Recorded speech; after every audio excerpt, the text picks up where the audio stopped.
Welcome to the Echo Essentials podcast. My name's Dave Dale.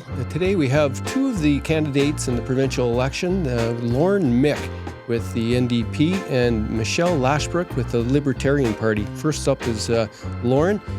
We talk about a number of the different reasons why he's running. He's a councillor out of Mattawa, and he thinks he's ready, and he's hoping that he can get some of the protest vote away from the Liberals, seeing that they have a parachute candidate. Michelle ran last time with Libertarian. Very few votes that time, and this time there's more of a rush. But we got to talk about a couple things, believe it or not. We talked about the truckers' convoy and some freedom issues and vaccine mandates, and that's still an issue for her. So please enjoy that. But first, we're going to hear from our title sponsor, Source for Sports. Sports aren't just what we do, they're who we are. Source for Sports North Bay is your advocate, your local support system, and your biggest fan. 1321 Fisher Street has grown from a place where knowledgeable experts can help you find exactly the gear you need, to the hotbed of team uniforms, apparel and fanwear, to a community stronghold for all the things that truly matter to you and your family's sports journey.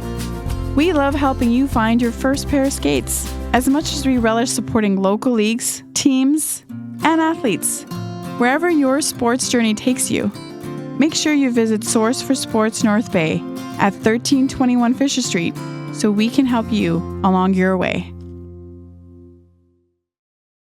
Today I have Loren Mick here. He's the NDP candidate for Nipissing District for our provincial election, which is February 27th. Welcome to the studio. Yes, thank you very much for having me. I'm happy to be here. I got to say, this is my first podcast, so yeah, I'll do my best to... Well, it could probably go just as smoothly as in one of your council meetings online. Yes. Oh, so you're a fan, I see, yeah. Well, I was working for Beta Day for about the first 6 months of, it was probably 2020 to 2021. Okay. And that might have been during your first term? Yeah, I believe I started 2018 was the beginning of the first term. Yeah, so I'm halfway through my second term. Things are going good in little old Mattawa, you know. Yeah. Well, there's a lot of stuff going on there, and so you're not exactly a newbie to politics, but new to the provincial election campaign situation, right? Yeah, absolutely. So like I was saying, it's my second term on the Mattawa Council, and that's been great. You know, learning a lot, and kind of getting my groove and how to. How process works and how to kind of move things along. But yeah, this is my first time at the taking a stab at the provincial run at it.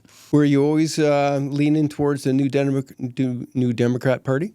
I'd say so. Yeah, I'm pretty sort of left-leaning in my ideals and everything that I kind of stood for, kind of aligned with their platform party as well, or their party platform, I should say. What are the major things about the NDP that align with your values? Yeah, so my two main reasons that kind of when I was hemming and hawing in the short amount of time I had to think about running for this were healthcare and homelessness. Those kind of aligned the most for me. I've been born and raised in Mattawa. I went to high school. I went to Canadore. I went to Nipissing. I've been around here my whole life, and I can see. Things aren't getting easier, right? The amount of homelessness that's we see on our main streets in Mattawa, North Bay, and all the surrounding areas has grown exponentially since I was a kid, right? This isn't the Nipissing that I kind of grew up in. And then, so I work in the hospital as Mattawa too, right? So, and I've been there about 10 years, and things, again, they're not getting much... They're not getting easier, right? When I first started, there was definitely a sense of pride, and everyone was happy to kind of work there. And but we're seeming to be more and more short-staffed. I work in the kitchen, so it's from the kitchen up to the doctors and nurses, and the patients are feeling it as well. Just after the holidays that just passed, I ended up working 25 days in a row, something crazy like that, right? It's not really heard of as often in more of those institutional settings. And one of the kind of quotes that I had recently that's been gaining a bit of traction is, it's not uncommon for me to be serving dinner trays to the tub room or to the solarium in the Mattawa hospital, right? Because we just don't have the beds and the staffing for the patients that need it, right? So I've really been feeling that stress. So the main for me, like you asked, homelessness and housing affordability and healthcare are my two main driving forces in the Nipissing region. So basically a frontline worker in the healthcare system, not in the nursing part, but in the support services. And that must birth a lot of NDPers because Henry Giroux came out of there as well, right? Yeah, absolutely. When Yeah, good old Union boy. Home. Yeah. So I can see that being, aligning with that type of values and what you see every day and wanting to contribute to make it better. How do you think you can make it better? How can I make it better, right? So I think in general, maybe I don't know who's forgot us or the politicians representing us, but I think we've lost track of what the province is here to do and what our provincial politicians are here to do and what they're representing us for, right? And like I said, so that's our healthcare, that is our affordability and housing. These are our highways and our education, right? Those are like the four main pillars in my sort of mind of what the province is responsible for. And I think we've kind of lost track on getting those done, like the focus, right? So, I see it. I see it in the hospital when I'm going to work. Like I'm saying, things are getting worse. I've been doing some door-to-door campaigning lately, and the stories I'm hearing at the door about healthcare is, multiple times I've heard of folks in North Bay with a broken arm or some sort of infection, and then they'll make the drive from North Bay to Mattawa to try and skip those wait times in the emergency rooms, right? And I'm not blaming anyone for that, right? If you do what you got to do to get the help that you need, but that puts that added stress on our hospital. It makes the waiting times longer there, and they're still waiting 3-4 hours in the Mattawa hospital, and and we're not set up to deal with some of the stuff that the North Bay hospital is as well, too, right? So here's just prime examples of folks falling through these gaps in these social systems that are supposed to be set up to help us. And how can I fix it or help it? I think I'm just a little more boots on the ground. I see this happening in my job. I see it happening more and more often. I experience it as well, right? There's where do you go when you need the help that you need? And it's getting harder and harder to find out exactly what you need and where you go, right? And so that's what I kind of hope to bring to the table, a little more for the people. Gotcha. Yeah. Well, I know that our current MPP is a Minister of Economic Opportunities and Small Business. I can't remember the full title he has, but he's involved with a lot of big stuff for corporations and a lot of funding for businesses. But, I'm sure that takes them away from the perspective of down to earth things sometimes, right? Mm-hmm. When you're so I can see that adding to the North's perspective for down in Toronto. Sure, yeah, and I think the former Minister of Finance as well too, right? And and that's it too. I think we need someone to represent these issues in the North, right? Economic development is absolutely important, right? We need a strong economy. We need these small businesses. That's kind of the beauty of living up North, right? It's not all these big box sort of corporations. There is still that, sort of grassroots feel in the small mom and pop businesses, right? But in order to have all these things, in order to have that strong local economy, I think we need to get back to the basics as well, too, right? We can't forget about, affordability and healthcare and, education, all this stuff, too. And people are surviving, right, instead of thriving, right? And I think we need to get back to the basics in order to thrive, to get all this economic development, to get the people out, to get extra spending money as well too, right? I'm sure you're aware the price of groceries is insane, and it's not just the luxury items, it's the it's the cereal, it's the flour, it's the bare necessities, right? And there's that, and I don't, whether you rent or you have a mortgage, real estate, this is the house over your head and the food in your fridge, right? I think before we're talking about these bigger ticket items, we need to deal with these bare necessities, really. Well, we're certainly going to have to value and add and enhance the smaller businesses and working with each other if these tariffs come in and do the damage that people are fearing. What are you hearing on the streets about the trade war? Yeah, to be honest, I'm not hearing much about it, right? I think the trade war and the tariffs, like, this is absolutely something that we should be concerned about, and absolutely that is going to affect us. But what I am hearing is, things are expensive enough, right?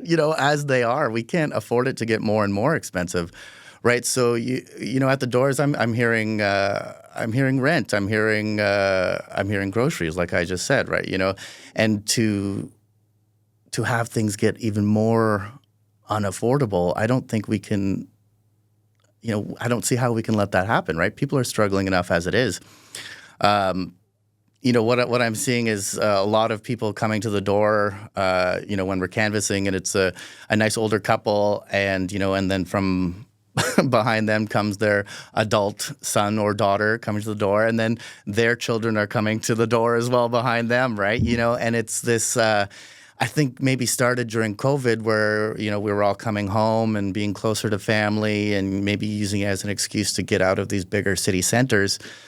But I don't think anybody predicted the costs of everything rising so much. So now, and there's no shame living with mom and dad and being with family, but there's no option to get out of the family homestead anymore, right? These adult children of people can't afford to leave the house, and these older parents have nowhere to go, right? Our long-term care, there's a wait list for the Mattawa nursing home for 3.5 years, right?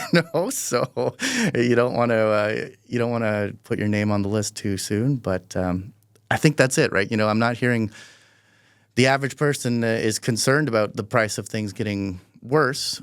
But I'm not hearing the concern about the trade war. I'm hearing concern about rent. I'm hearing concern about, paying, getting food in the fridge, right? It's the basics. What are some of the things the province hasn't done right in the last few years that would impact people at that level? I'm thinking things like landlord-tenant disputes, which impact a lot of people that are on the verge of being homeless, right? Mm-hmm. And people who are trying to, make investments in homes that they can rent out and coming up with situations. Are you hearing any of that at all? Or is there any other things the province has failed to do?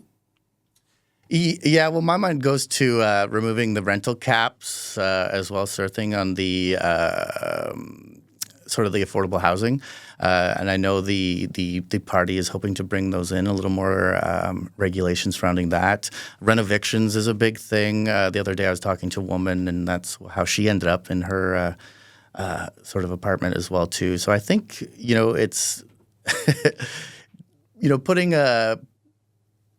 putting it back into a people first sort of perspective, right? I think we're deep enough into it to know that we can't just allow this sort of willy-nilly approach to housing and affordability. We need some structure put in place, and that's it. Absolutely. These the COVID kind of threw this loop for all of us, and and here we are trying to fix the mess, and I don't think enough is being done to protect the average person. Well, definitely a regulated rental market requires that bureaucracy to deal with disputes in a quick fashion, right? So that's one area that I could see the NDP being progressive on. Mm-hmm. What about basic income guaranteed basic income in that particular file? I know that the province, like 10 years ago, had a study going, and it got canceled as soon as the Doug Ford government came in. Have you ever thought how that would fit in with our fastly evolving economic situation, where it makes more and more sense to be able to cut through some of the red tape as far as social supports go? Mm-hmm. Yeah, well, absolutely. I was sad to hear that the pilot project was cut short. I would have loved to see the results of that project. I know there has been projects done it like before that have some positive results. But what the party is putting forward in this campaign is doubling the ODSP payments, the monthly payments, right? It's just, I think, barely keeping up with inflation, right? I've got a cousin, and we were talking the other night around the dinner table, and he's on disability, he's on ODSP, and he was getting about $1,000 a month for his paycheck or whatever. And you look at housing and rental rates. When I was going to Canadore, 10, 15 years ago for their culinary program, you can get a 3-bedroom apartment, beautiful windows, nice ceilings, for less than $1,000, easy peasy, right? Mm-hmm. Now you're lucky to get a room for less than $1,000. I don't know how a student could afford coming to live here, let alone your average Joe Blow from who's born and raised here, right? And so I think it's supposed to be around 25% of your income goes towards your housing, rental, or whatever it may be, right? So with $1,000 a month, that's 125% of your income going towards a place to live, a roof over your head, right? And then let alone anything else, your food, or if you have any dependents, and that's, again, bare necessities. And if you have a complete disability, you have no other way of making or earning money. And, absolutely. And your needs are higher. Absolutely, right? I think on that file, I think most people would support helping more somebody that is disabled. But I think for a long time, the definition of disabled and the people who were, we all know people that were collecting disability mm-hmm. that didn't seem to us, that didn't seem to me that they deserve that, and they were working on the side. And when people see that, they don't want to raise rates too much. Mm-hmm. But what's hurt is the person that's really disabled and needs that support. I'm not sure if any advancements have gone on with DSAB to monitor that and make sure, because North Bay used to be, like, per capita, one of the highest, a place with the highest number of disabled people, mm-hmm. right? So, because we are a regional center, right? Mm-hmm. So people that need more support sometimes come from the neighboring communities or come up from north. So we have quite the mix here. That said, basically the social services system needs, it's always been tweaked, mm-hmm. but usually tweaked so that it's put more on the municipalities. Have you noticed that in Mattawa, that your bill for DSAB is going up? And well, we've across the board, we've noticed a lot of bills going up with the municipality, right? I think, yeah. So like, absolutely. I hear what you're saying. The disabilities. A lot of times, we can't. They're not visible to the public, right? Mm-hmm. They're I think a little more complex than that as well, right? And I think that small percentage of folks who are might be taking advantage of the system is not, you don't want to ruin something good with one or two bad apples, right? Mm-hmm. That's kind of my approach to the whole thing. A lot of gray area too, because the mental health and addictions is a disability. Sure, right? And sometimes temporary, sometimes lifelong, mm-hmm. right? And and absolutely, right. North Bay seems like a hub, right? The like Mattawa or the surrounding rural areas. I think a lot of folks who need that extra support would come to the city centers, right? Like, we don't have a public transit in Mattawa, right? And if you're not driving, or if you don't have a license or whatever it might be, even just to come into the city, a 45-minute drive, it can be a bit of a. I inquired about the cost of a cab from Mattawa to North Bay during one of the music festivals. Yeah. And but it was a price before it. It wasn't really on like the Saturday or Friday night, and this $100 basically. Right. Yeah. One way trip, and it's so yeah, very few options that are affordable. Absolutely, and to your point then about the DSAB and the sort of bills for that, I think. Municipal downloading is a huge thing, right? I've seen that on council. It's my second term on the Mattawa council, so I'm definitely heard of that. And it's not necessarily DSAB. You look at the police services board, the health unit, all these absolute essential services, right? I think the cost, even the conservation authority, right? Although this year I think it was a 0% increase, but things in general are becoming more and more expensive, right? And I think that regardless of this inflation, again, this is kind of a miss on the provincial side of things with this downloading of cost onto the municipalities, right? Mattawa, we're less than 2,000 people. We're a pretty full service municipality, but we can't continue to take on and incur these huge costs. For example, we within the last, it's been about 4 years the project has been going on. We bought the old Algonquin nursing home in Mattawa and we flipped it into affordable senior housing. Right. So it was a fantastic project. I was on the committee for that when we got the ball rolling, and it was amazing. It was kind of an anomaly in terms of my experience with municipal politics as well too, about how fast it went as well too. Within less than 4 years, we had purchased the building and filled it with, I believe it was 28 units. I think I was there at the ribbon cutting. Yes. Yeah, absolutely. And fantastic project.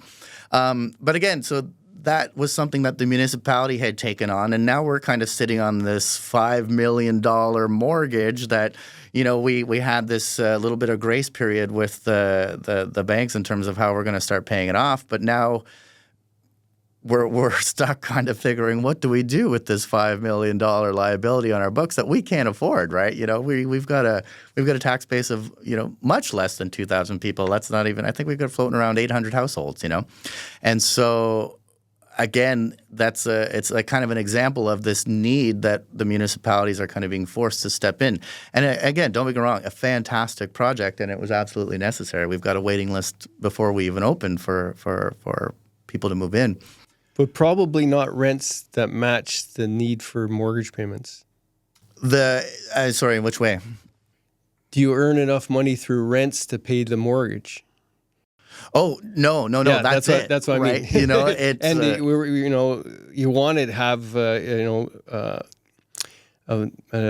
rent that people can afford, but the municipality needs to afford the mortgage, and that's the same thing every landlord goes through. Absolutely right. And that the cost, I think the cost of rent and that sort of cost of income, and on top of, like I'm saying, all of the cost of just living, the bare necessities, is not keeping up. Right, something's got to change. Right, I wonder how you guys can be able to turn that around, because I had heard that it was a great idea, but the reality is, you got to pay the piper, right? Well, absolutely, right. And I think the municipality, we don't want to be running deficits. We don't want to be going into the hole, but we don't necessarily need to be making a profit either. But if we could even just find a way to cut even, how big a gap? I haven't been following the town news. Yeah, right now the way we have it, it's set up that we're making a bit of cash to throw into a bit of a reserve moving forward, but we haven't yet started paying the mortgage payments on this $5 million loan. So it's the mortgage payment is the gap, Wow. Yeah. And of course, and I don't want to focus too much on Mattawa, because you're right, you're running for the Nipissing district, but there's a connection there with the Castle Home situation. And Mattawa want to get out of it because they had actually not this project, but long-term care you have as well, right? I think that came in right before your term, right? So, but you still officially need to be involved with Castle Home, and they're working on how to disentangle, but it's still another problem, and you're not the only township or town worried about it. Right? So that is a district-wide issue. Absolutely. I think that would be a topic for a whole episode in its own right, and I don't know if I would be the one to kind of get through the intricacies of it, right? But like I was saying, we have our own nursing home, long-term care home in Mattawa that, like I said, has a 3-year waiting list. We need to, it's important that the whole district gets access to this stuff. But I think our situation is not unique as well, too, right? There's waiting lists across the province to get into long-term care. What do you think is the strongest plank in the NDP platform for this abbreviated election campaign? The strongest plank for me, it's the healthcare, right? Those are my two big kind of driving forces, like I'm saying, for running in this election. Like I've said again, I see it every day when I'm going to work, and it seems just essentially like un-Canadian, right? What we're known for is our healthcare, right? You travel anywhere outside of the country, you say, oh, Canada, yes, healthcare, especially in the States, what's what we're known for. And I think the quality of care, the quality of our training and our nurses and our doctors are unparalleled, but it's this reality that, 1 in 5, Canadians do not have a family doctor, right? And it gets even worse the further north you get, right? And, I think that push to have, at the very least, a family physician for every person in Ontario is a bare necessity. And you touched on, mental health a little earlier, and that's just another facet of this. Where do folks go? Where I think it's just this huge gap in this social security net that we're not addressing, and that the Ontario NDP has, I think, a solid plan for getting more access to care, addressing these staffing shortages, addressing these physician shortages, and yeah, absolutely. That's what drives me home. I see it every day. Yeah. I have to ask, and it must seem like a real uphill battle running up against a Vic Fideli in Nipissing District, who's been the MPP since 2011. And, with the majority government he's coming off of again, how do you maintain the hope to upend that? The reality is it's not easy. Yeah, absolutely. It's easier when the Liberal Party parachutes somebody in from outside. Yeah, exactly. We love a paper ballot. But a little side note, I think that does speak, how the Liberal Party feels about northern communities, right? They've kind of given us a second thought, but I'm not here to sit on that. But absolutely, Fideli, Vic, he's a great guy. He's his heart is in the right place. He is through and through Nipissing guy, right? He's put in the work. But like I'm saying, I think the Conservative Party, it's not the Conservative Party that we had 10, 20 years ago. This whole I think idea of fiscal responsibility and all of that comes with the party is no longer it's no longer being shown through the party, right? I look to the mega spa down in Toronto. There's $2 billion taxpayer dollars floating into that, right? The beers and convenience stores, that's $2 billion and growing, and that could have been a bit of a cheaper deal if we would have waited. You look at trying to build a highway through farmland, right? There's another give or take $2 billion. And on top of all of this, an election that I think nobody really needed or wanted, right? And that's floating around 189 million they're talking about now. So I think, and that's all within the last year, right? Let alone the previous 7 years of being in power, right? And so I think we need again, the good intentions, we know where those lead to, right? I think it's a thing of the past to be voting Conservative for fiscal responsibility, because we can see that this doesn't line up, right? The push is we need these basic issues to be dealt with, right? We need the housing and homelessness. We need the healthcare. It's things that are being pushed under the rug for these big passion projects, right? And the election. I won't I won't dwell on it too much, but I think the guise of calling an election for a trade war is pretty thin if people are kind of paying attention, right? I think it's to ensure that majority government when, or if Poilievre gets in the upcoming spring or summer election federally,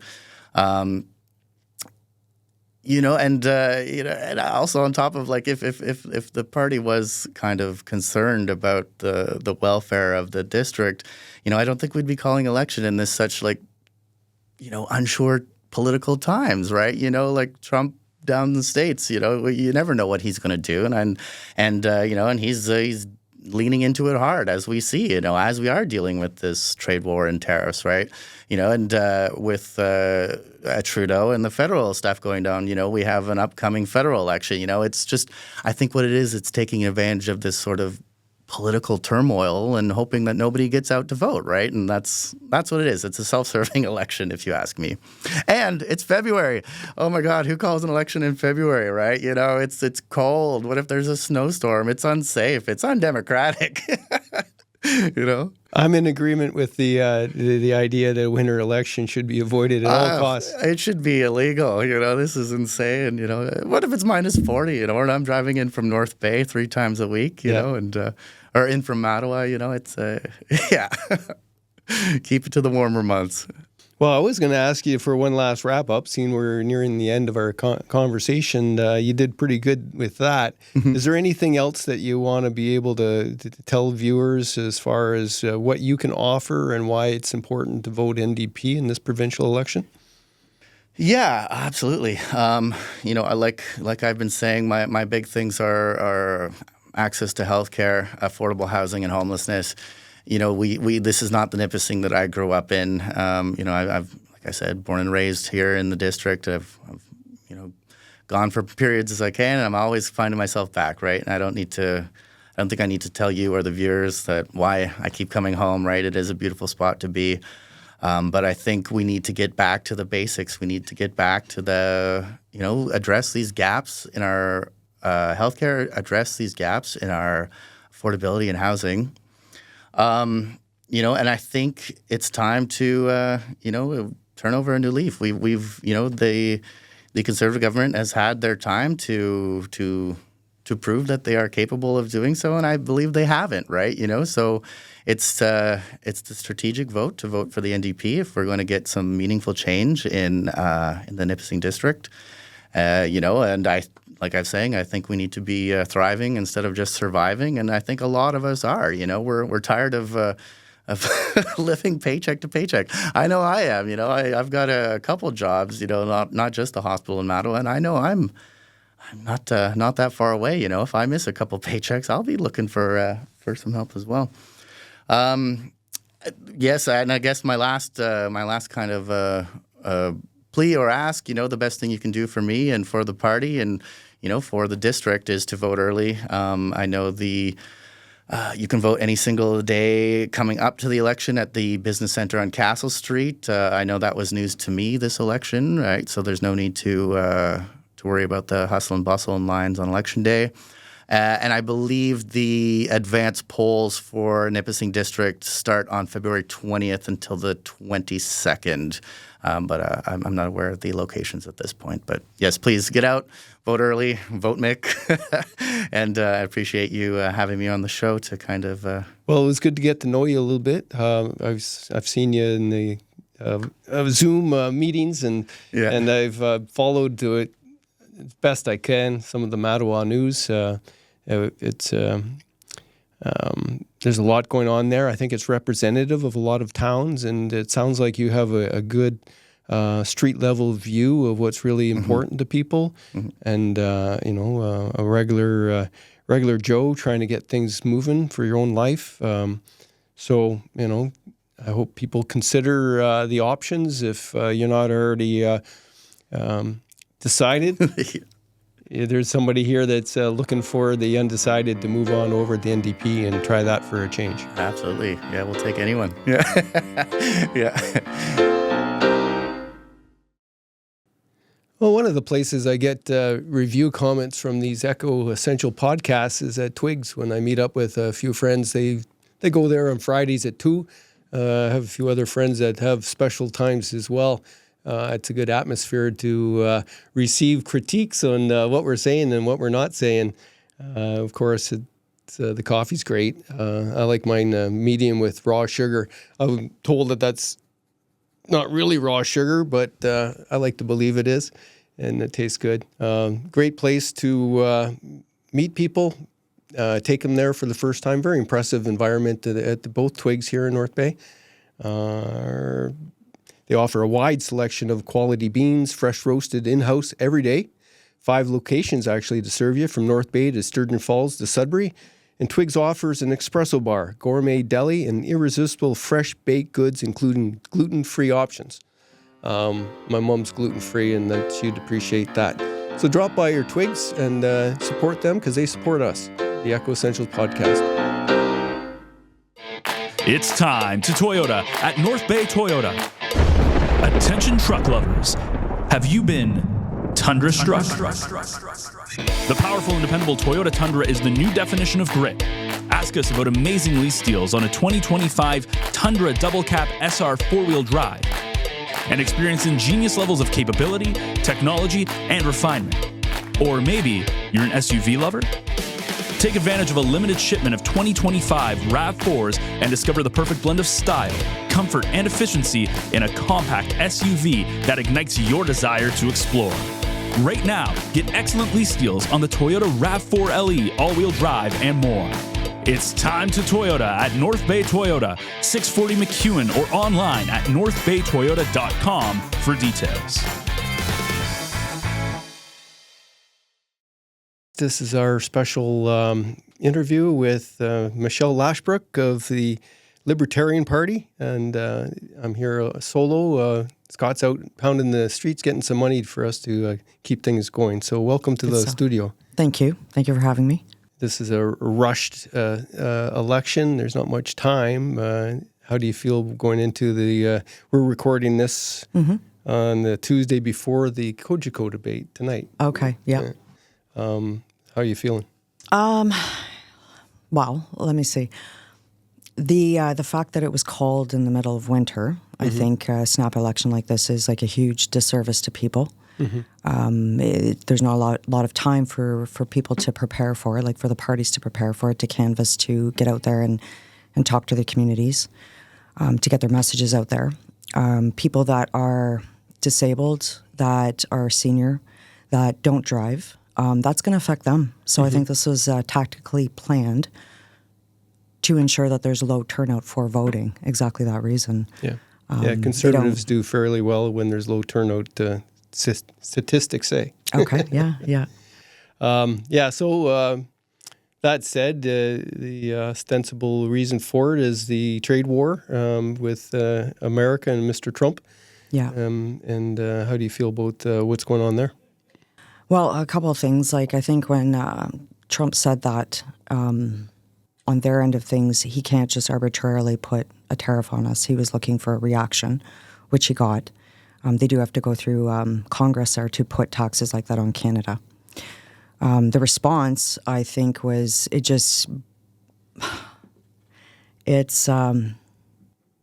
talking about somebody who was not pro-Canadian a few years ago, who shut down small businesses right across the province, who didn't support people in their ability to have freedom of expression. And then all of a sudden, Trump says something, and it's, "Hey, let's go Canada. We're all on the same team." It just boggles my mind. But we are on the same team. We're both Canadians, and Americans are coming after us. We are. Yep. So, but let's look at. I'm not a career politician. I don't have everything memorized. Let's say. I think that there's a lot that, talking about. Let's say our carbon tax increase. Let's talk about that. That's what, 20% coming? What about that? Actually, they announced that whoever's the new leader of the party, the Liberals, if they get their federal walking papers or marching orders, they won't be having the carbon tax. So I think that issue's off the table. To eliminate it completely? Yeah, I think so. That would be good, yeah. But there's, I think, a lot of things just here, like policies and procedures have driven prices up a lot in Ontario. Yes, we are Canadian. We're all Canadian, and no, I don't want a trade war with the U.S. Nobody does, right? But the cost of living has increased here already over the last number of years. We've seen people struggle. I just got a letter from the Homeless Association talking about how many homeless people are in North Bay right now, which is astounding number. If their numbers are correct, it's over 5,000 people in the North Bay area. That are homeless? That are homeless, yeah. I got my doubts on that number. Oh, yeah, and I was like shocked because I didn't think it was that high, and I can look at the email that was sent to me. Yeah. So that just Let's I was confirm like, that wow. somehow, because that's a Right? higher number it's than a I huge understand. number. Yeah. Exactly, yeah. But I mean, just myself, like I just look around our community and I'm like, there's the cost increase on everything has not just happened overnight. It's not because Trump just said he's putting a 25% tariff, right? So let's look at the root cause of like why our cost of living is so high to start with, just internally here. Does that make sense? Yeah. Yeah. And I understand because I feel it. I feel the everybody cost of does. living is high. The interest rate, sure, that whole boomerang effect of the low too long and high too quick caught a lot of people with their pants down for sure. And it's still high. I ended up locking in at 4.92 for 5 years, and for a while there, it looked like I was going to be on the bad end of the stick in the long run, but who knows what's going to happen now that this turmoil is going on with the economy, right? Exactly, yeah. The thing about the cost of living and some of the homelessness stuff is that I see it elsewhere as well. Like It's not just North Bay, it's not just Ontario, it's across Canada, and it's not just Canada. It's everywhere. Right. So there seems to be a bigger picture problem with the economy and how it's being managed, right? Mismanaged, I would say. Mismanaged. Yeah, that's a better way to put it. Yeah.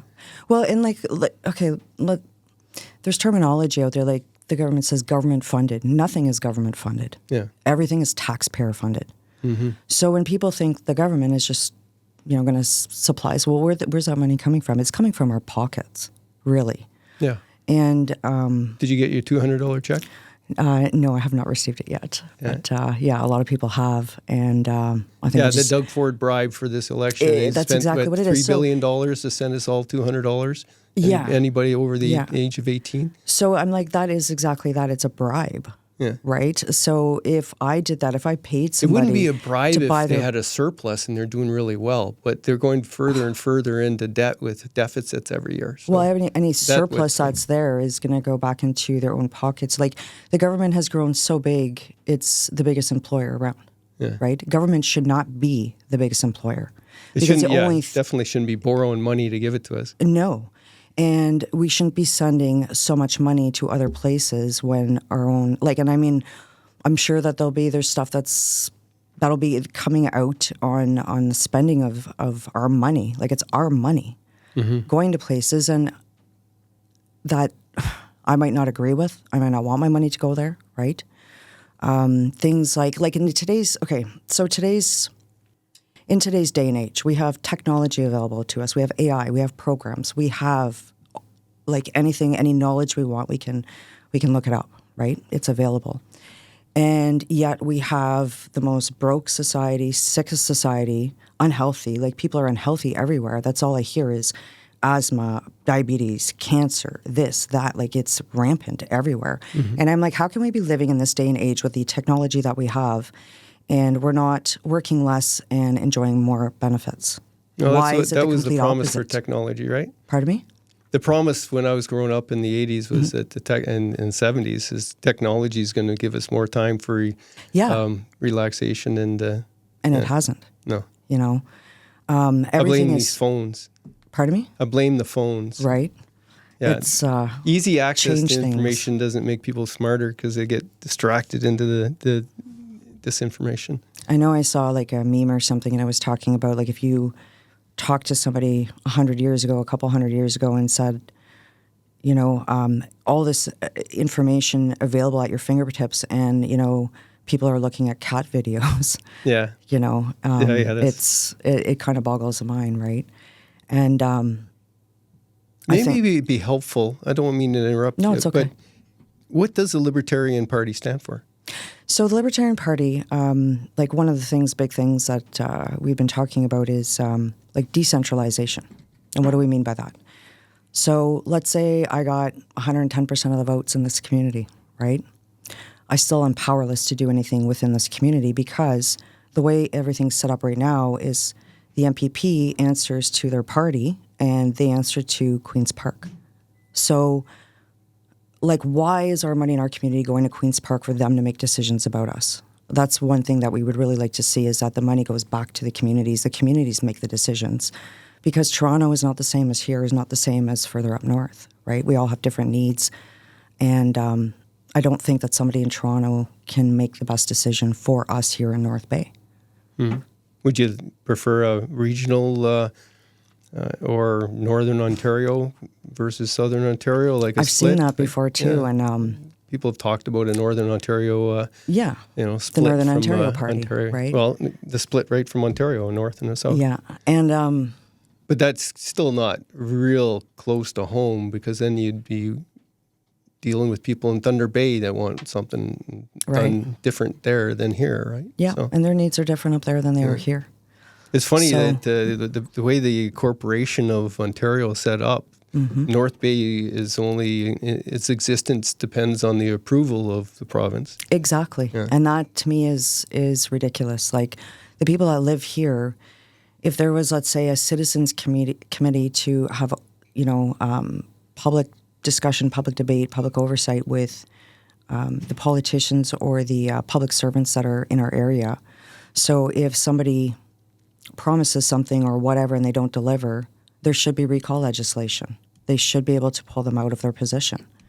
It shouldn't be just, like I said, an MPP has to go down to Queen's Park to get permission to do anything up here.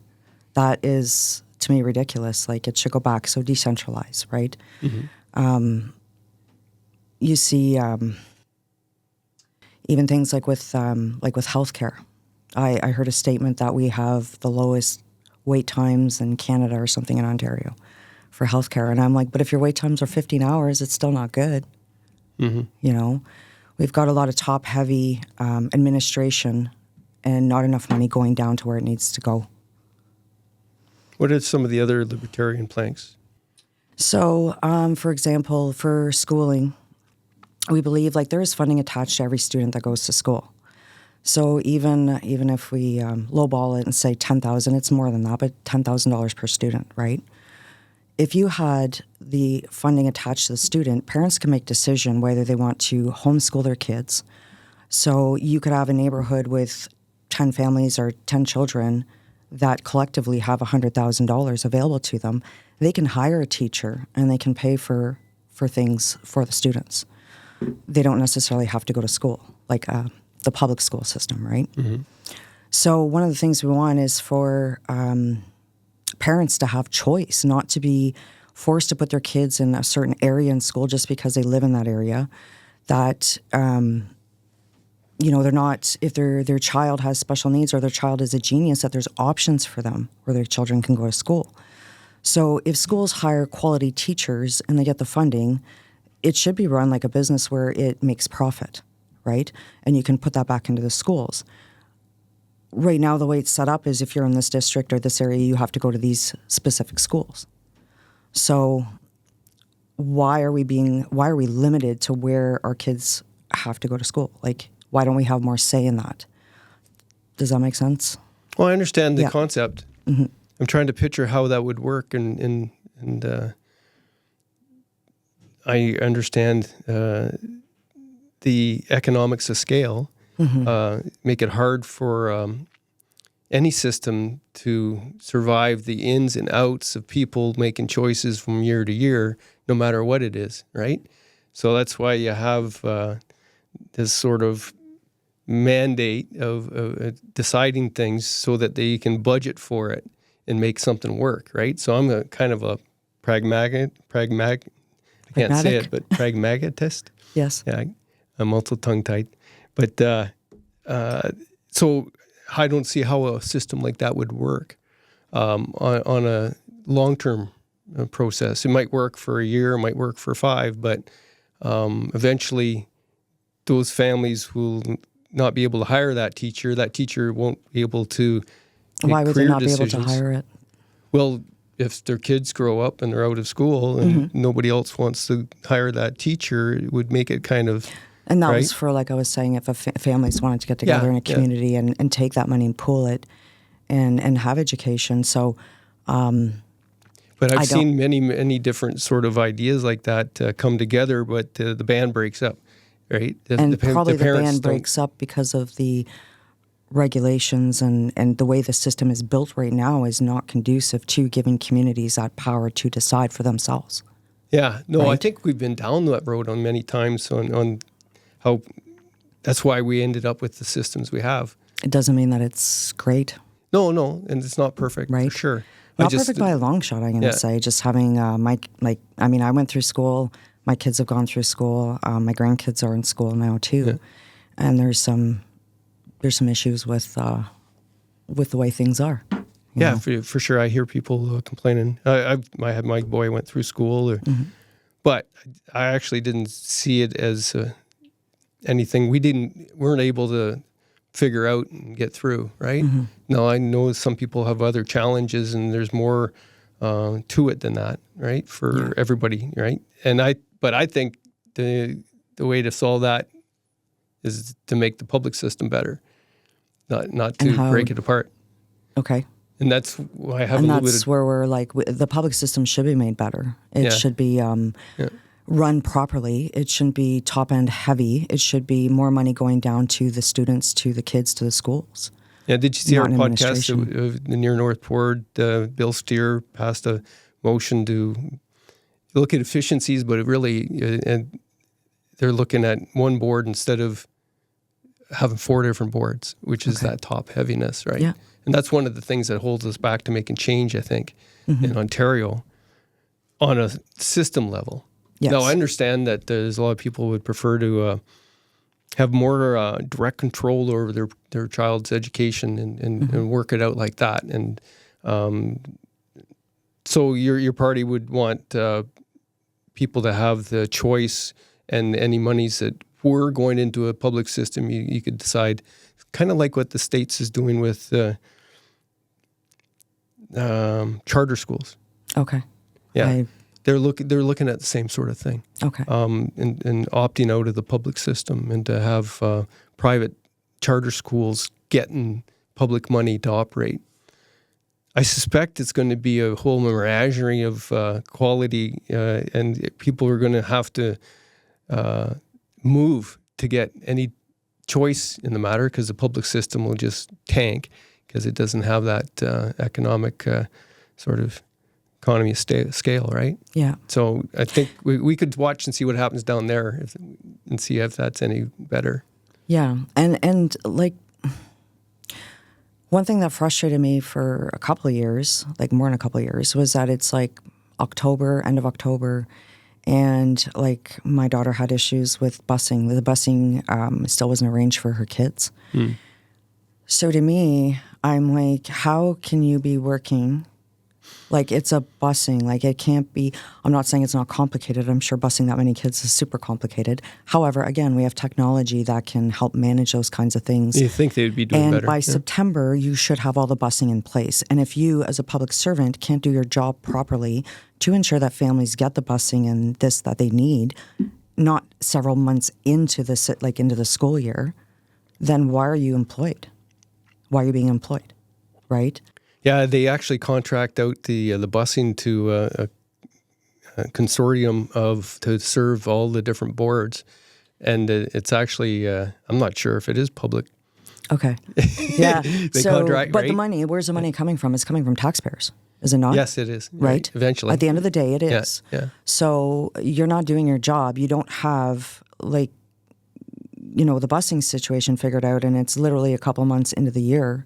They cancel them all the time anyway, so it doesn't matter once you get on. Yeah, it's just... You can't depend on I couldn't the busing. believe, though, when my grandkids are like something about Bluetooth on their bus, and I'm like, what? You guys have Bluetooth? And she's like, yeah. And I'm like, how many heaters do you have, right? Yeah. Do your windows open? Do they close? Yeah. So, yeah, the comforts are, there for... It's a different bus system than Totally, we may yeah. remember. I don't remember getting a bus to school. Maybe my last year of high school in Ohio, but in Cape Breton, everybody walked. Okay. Yeah. I lived south of Callander, so it was a long bus ride. We were like the second last kids off and the first kids on. So it was an hour there, an hour back, and you could do your homework, right? Or sleep on the bus. I got into all my best trouble in between school and home. Yeah. Then, so, how many people are part of your local riding in a Libertarian Party? you know what? I don't have those exact numbers. Okay. Yeah.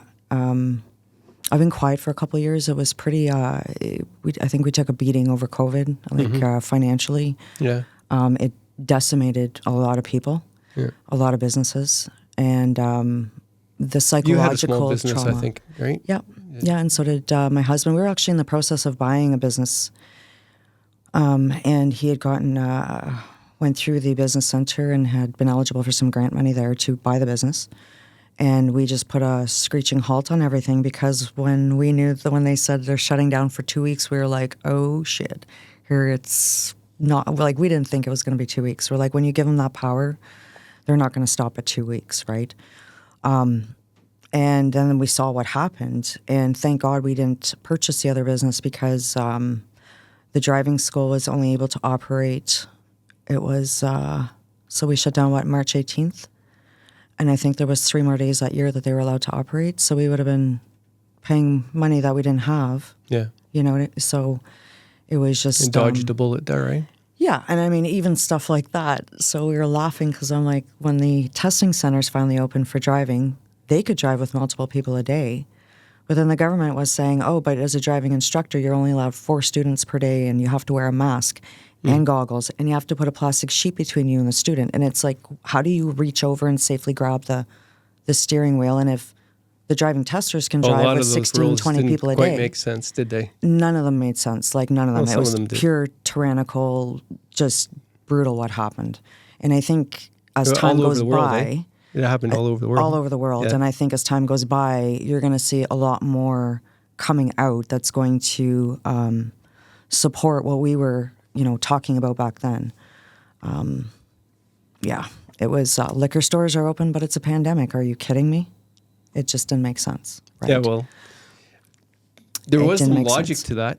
Oh, because there were so many alcoholics, they'd end up in an emergency, couldn't take them. And so that, so they had to be kept on life support of liquor. I know it's discussion, crazy. And it's I'm crazy. like, so if we have that many alcoholics in our community, then there is a fundamental societal problem. Oh, we have a societal problem for sure. Right? With substance abuse. Substance abuse is rampant. And I think it's like, it goes back, and I have this theory. So like, even, you come into this world, and I think back of when I came into this world, I was up, born in Espanola, but grew up a little bit in Timmins, and between Timmins and North Bay, and finally Callander. But we grew up in a world where there wasn't cell phones, there wasn't internet, right? So we have the best, I think, of both worlds. We saw what it was, and we've seen what it's become. And any kind of tool can be used for good or bad, right? It can be abused, or it can be used for benevolent reasons. So what I remember is the TV back then when it started to get popular was like my mom, my aunt, our neighbors, the women. They were watching shows like the soap operas and Dynasty and Dallas and all these things. And what do these shows promote, and what do these shows still promote to people is, your looks are everything. The size of your chest for a woman is everything. These Dynasty and Dallas, like rich people that no family values, that slept around with each other, and you know what I mean? There was all this corruption. The Kardashians. Yeah. And I'm like, so how do you grow up feeling any kind of self-worth, any kind of value, when that's what you're being shown as being, this is what is expected. You're worth nothing unless you're up here. You're not going to have wealth. You're not going to have friends. You're not going to have, a spouse and beautiful children unless you are like this, right?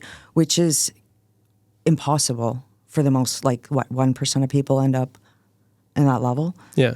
So it's a delusion. Yeah. And then you're growing up with people who've had traumas, who've never been healed, who have been conditioned by their religion or their society or whatever to be a certain way, to talk a certain way, to speak a certain way, to dress a certain way, all these things. And then so you learn that.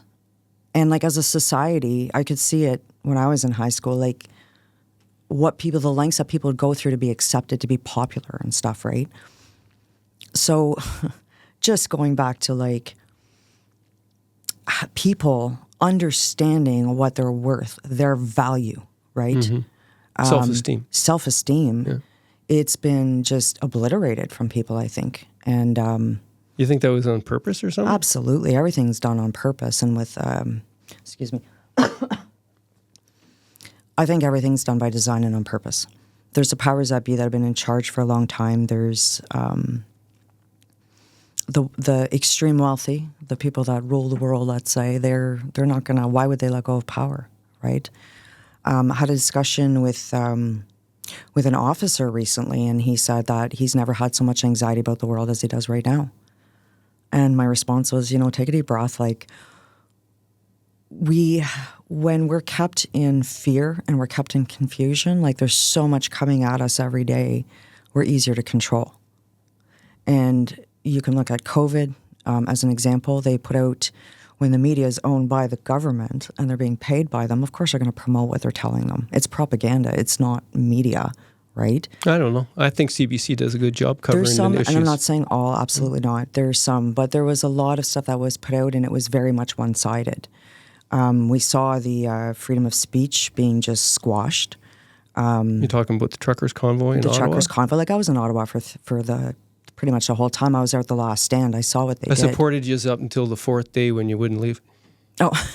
I figured that was enough freedom of expression. Now you're crossed the line into a lot of different things that I don't agree with. Okay. But I agreed with initially. Yeah. But I didn't agree with the length and the other border crossing disputes and what some of the apparent leaders were saying as far as demanding things. Okay. I just don't. I agreed with that right up until you didn't leave. So, and let me use this as an example. Like, I don't know if you knew that I was charged a whole bunch of times during COVID. Yes. So I got 2 fines and I got 8 summons. The summons carried, 2 of them were dropped, but I had up to 5 years in prison for each summon, right? And my fines were over $2,000. And what were they for? For contravening the Safe Reopening Ontario Act 7.0.2 order. Right. Yeah. So basically, I stood on public property and I said, informed medical consent and all businesses should be open. If you can have places like Walmart open and liquor stores open, then every business should be allowed to be opened because it's not a pandemic. Because the liquor stores, if it was an actual pandemic, the military would have been mobilized to bring people food and stuff like that. There would be, things would have been done like a lot differently, I think, than what they were done. You don't leave big corporations open, shut down all the small businesses. It was a potential pandemic under what they understood. Yeah. Around the world, eh? Like it wasn't just here. Yeah. No. I just think there was a lot of misinformation and a lot of people made a lot of money on the sale of masks, I think a lot of people didn't know what they were doing and they were advertising. guessing on the side of... They were guessing for sure. Yeah. As far as people in Ottawa, well, when you have people that are being... they're not allowed to say anything publicly. They're being charged left, right, and center for not causing harm to anybody. There was no victims, right? Just the ones that lost hearing that lived there. Pardon me? The people that lived there.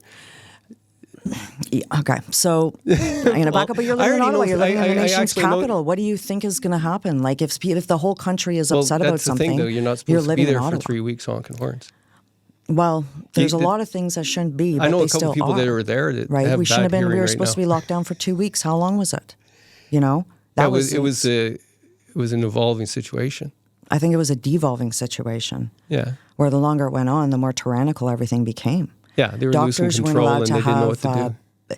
I agree with you there. Patient information, like, this discussion I had with my doctor. So I have, there's a genetic blood clotting disorder in our family. My dad is on blood thinners for life. I remember you were talking about this. Yeah. I had heart surgery for tachycardia. So at one point when they were bringing in, the passports, the vaccine passports, which I'm like blown away. I'm like, really?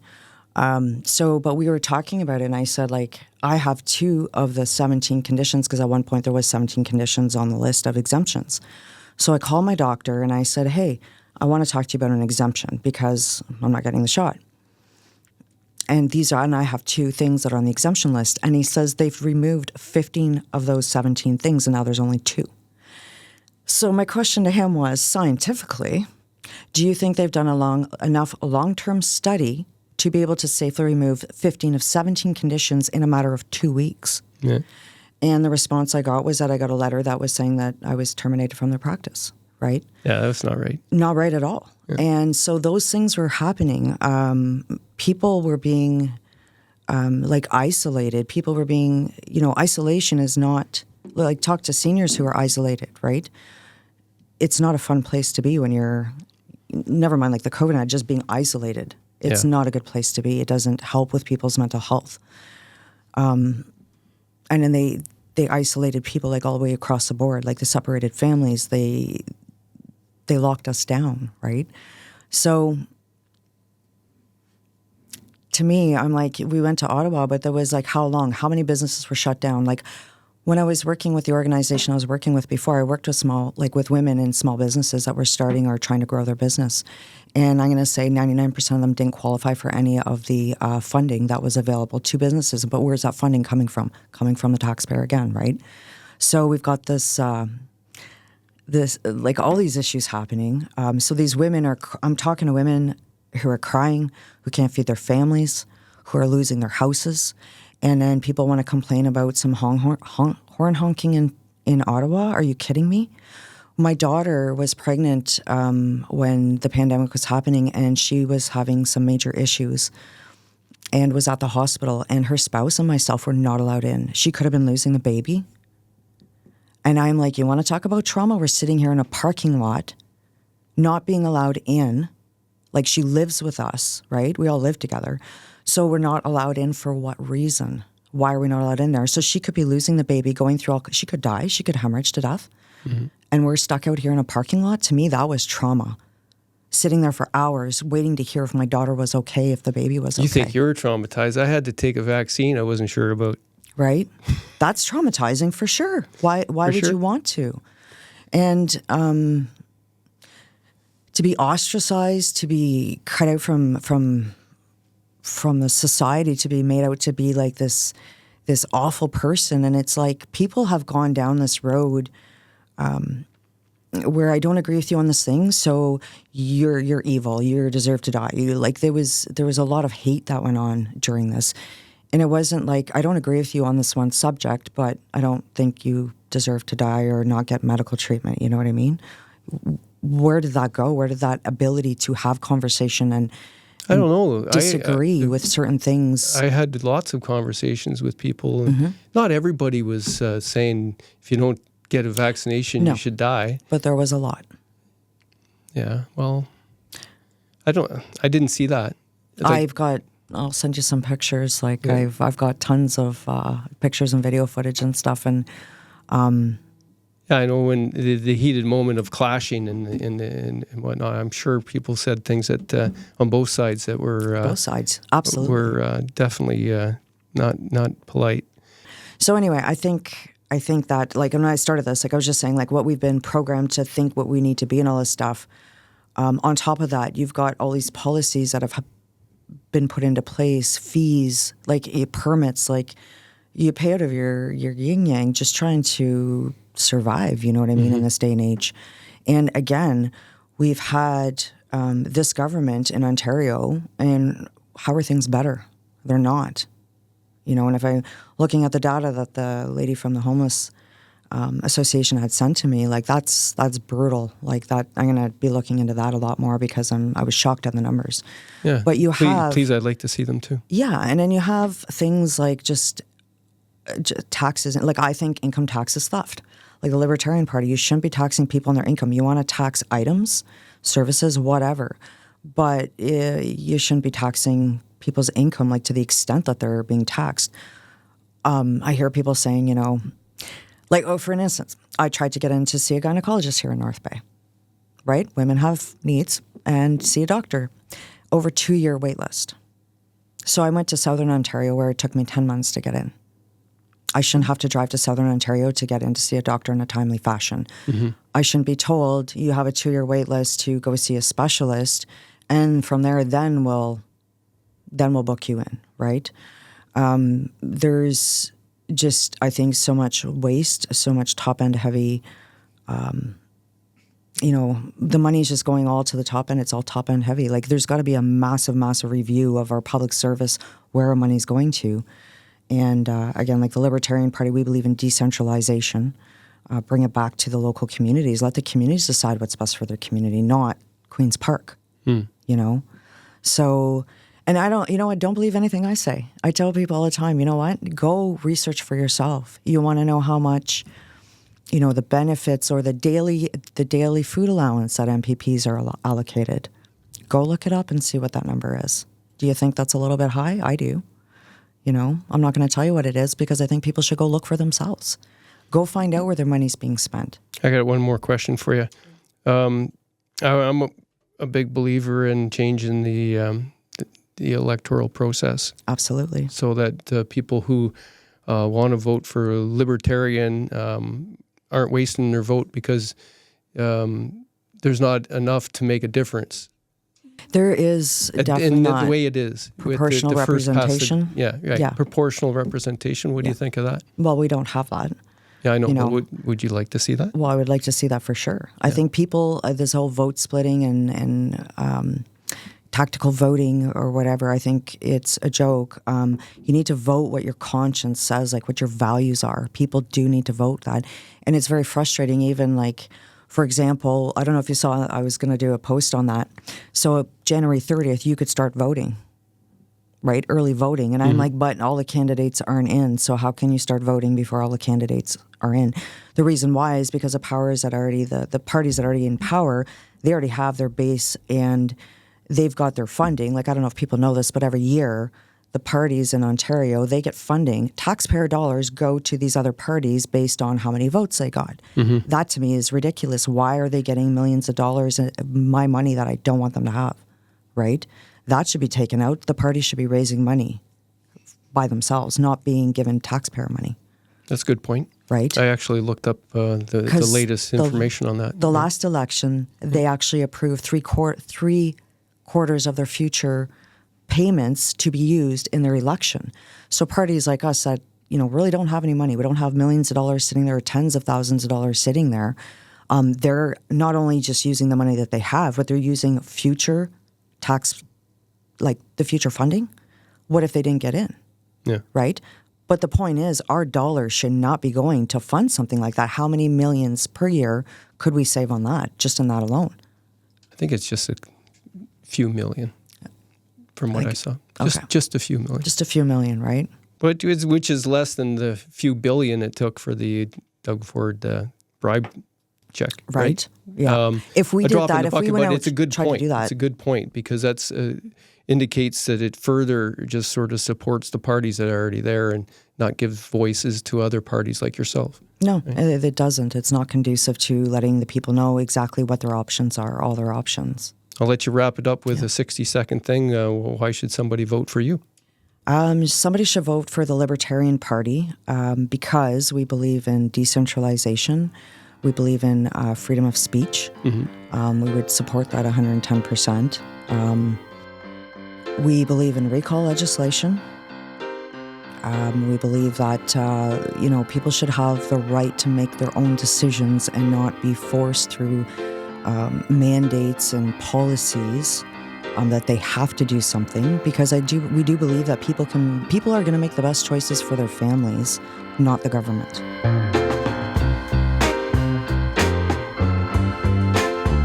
Thanks for listening to the Echo Essential Podcast. Please like, share, and comment, and sign up for the newsletter at northbayecho.ca.